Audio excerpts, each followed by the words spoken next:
Salve, salve galera, salve, salve.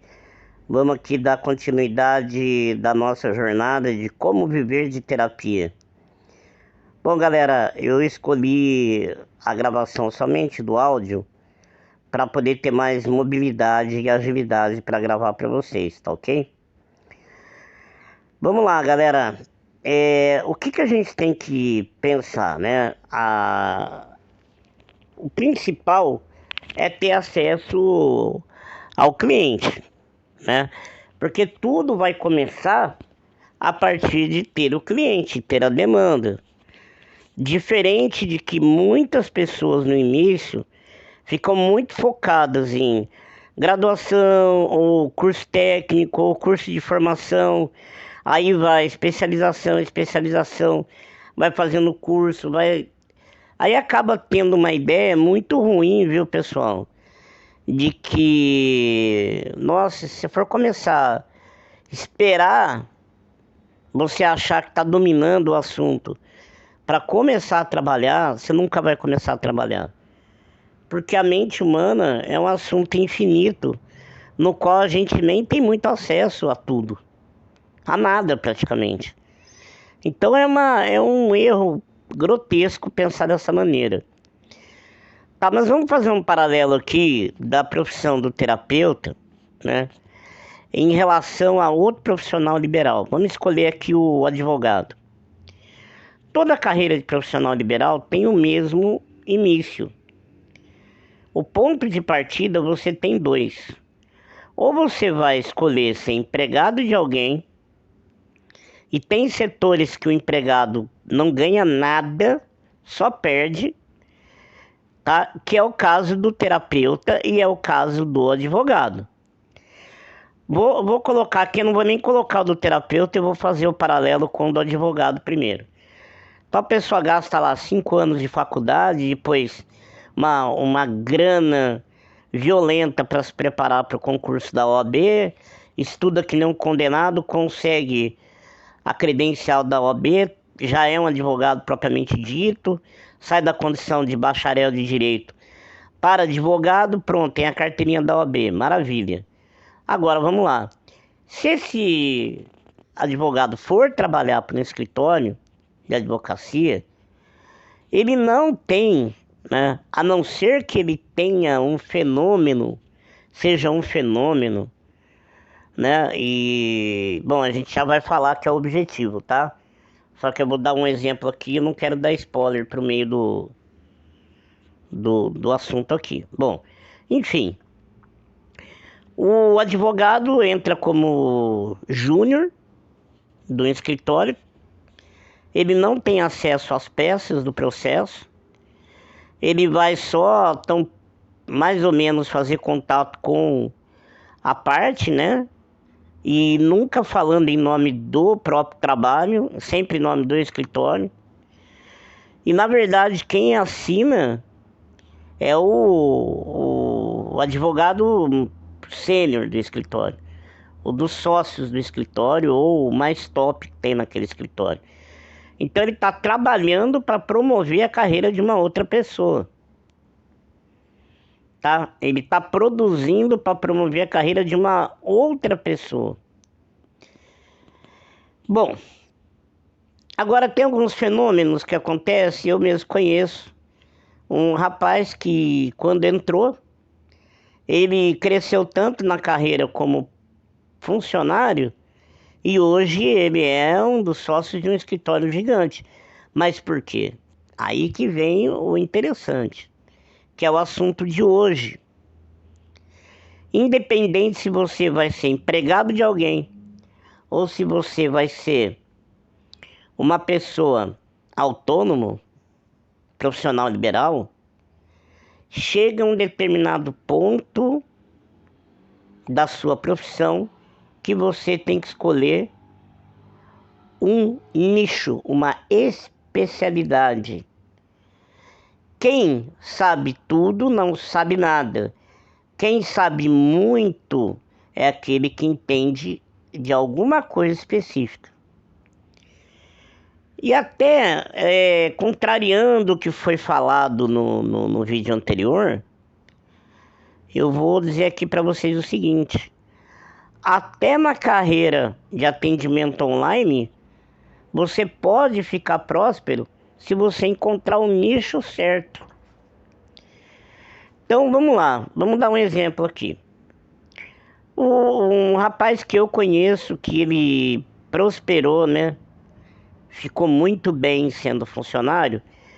Ele já vinha de uma área de atuação antes da faculdade de Direito, ele era TI, né, como profissão, e ele sempre gostou muito de programação, dessa parte de tecnologia, então ele foi para quê? Para o direito digital. Aí ele encontrou um nicho que os escritórios se interessam hoje e tem poucos advogados e não adianta ter o conhecimento jurídico, somente tem que ter o conhecimento técnico para saber. Depois eu explico. Quem tiver interessado, eu posso até gravar um vídeo para falar sobre isso. Mas enfim, não é objetivo agora. Vamos seguir no objetivo nosso, que é escolher o nicho. Bom, lembra que eu falei, né, repetindo, que no vídeo anterior, que a carreira de quem atende online não prospera, porque não cria um vínculo, não cria uma rede de indicações, tá? Mas vamos pensar o seguinte: se um homem escolhe um nicho que é disfunção sexual masculina, tá? Vou dar um exemplo desse, tem outros milhares, tá? Que eu nem sei quais são. Se um homem escolhe o de disfunção sexual masculina, ele vai prosperar. Por quê? Porque são poucas as cidades do Brasil, são cidades grandes, que tem clínica multi-especialidade especializado nesse nicho. Por exemplo, tem clínica em cidade grande que você vai lá e tem lá o urologista que vai analisar se o problema é funcional. Aí, não sendo funcional, vai para o psiquiatra e depois vai para o psicólogo e também para o fisioterapeuta, dependendo da situação. Que hoje tem tratamento fisioterápico para melhorar certas disfunções. Então, galera, o nicho é fundamental para que a gente possa prosperar a nossa carreira. Porque quando a gente começa sempre como generalista. Tá, então vamos lá, vamos falar o início da carreira do advogado que quer ser autônomo, ele não quer ser empregado.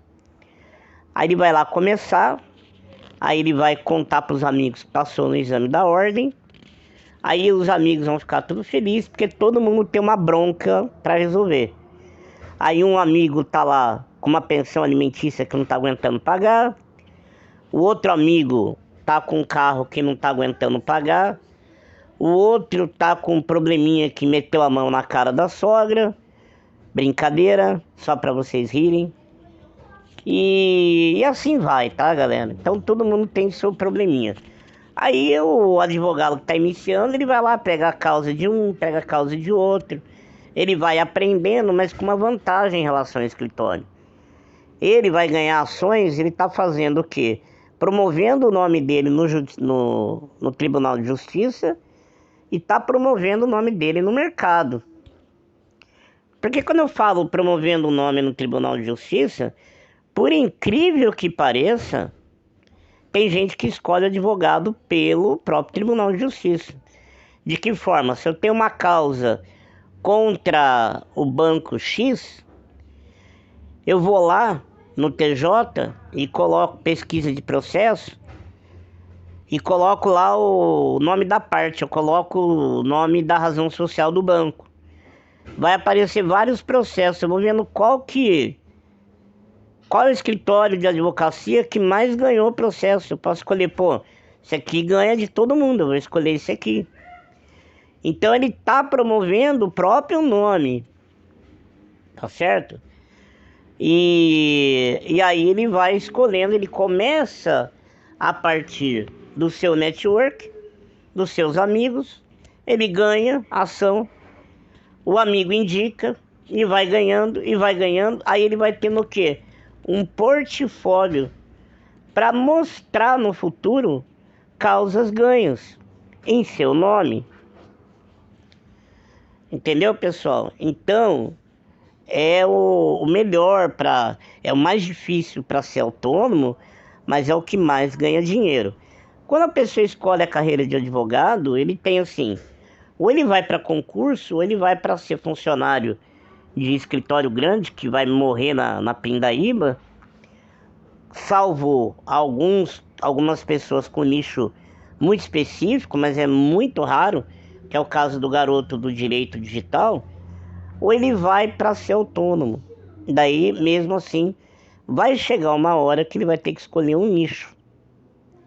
Ele vai ter que escolher uma especialidade. Bom, então, pessoal, vocês entendem que o nicho é o fundamental. E mesmo que você comece como generalista, você já tem que começar a galgar um nicho que você vai trabalhar. Tá? Então, pessoal, como que você escolhe um nicho? Primeiro, tem nicho que é impossível para certas pessoas. Ah, nada é impossível, eu concordo, tá? Eu concordo. Mas a gente sabe que é muito difícil, por exemplo, uma mulher trabalhar com disfunção sexual masculina. Ah, mas tem uma que trabalha. Gente, quando a gente fala tem uma, quem tem um não tem nenhum. Se você falar tem 100, eu vou acreditar.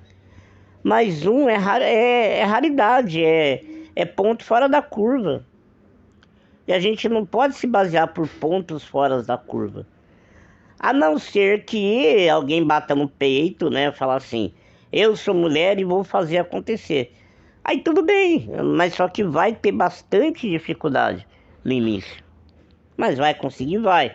Mas vamos falar de forma genérica para facilitar a comunicação. Tem coisa que é quase impossível. Então, como a gente escolhe o nicho? Primeiro, escolher o que é viável, escolher o que a gente pode dar exemplo.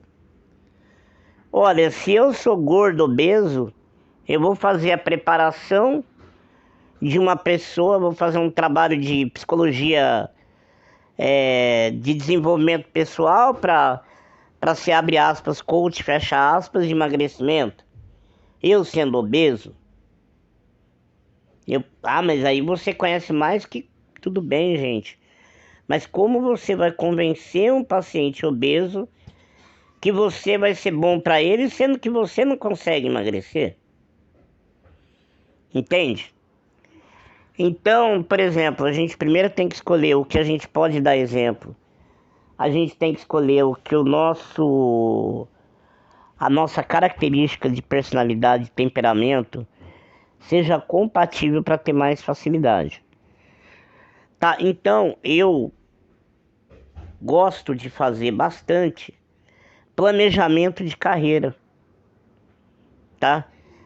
Planejamento de carreira, eu começo analisando o perfil da pessoa e dizendo qual as possibilidades que ela teria facilidade com aquele perfil. E depois, como eu tenho muito tempo de experiência de ver pessoas que prosperaram e saber o que não dá certo, indicando quais são os caminhos mais fáceis, tá? Para quem quer fazer um planejamento de carreira. Então, galera, eu gosto de fazer planejamento de carreira, eu gosto de falar sobre isso. É importante para vocês terem esse assunto, tá? Então vamos dar uma continuidade a tudo isso, tá ok? Eu tô planejando aqui um curso para falar tudo sobre como viver de terapia, os principais pontos que você deve evitar a fazer no início para não atrapalhar o seu network inicial, que é importante. Estou preparando um curso sobre isso e vou fazer planejamento de carreira para quem quiser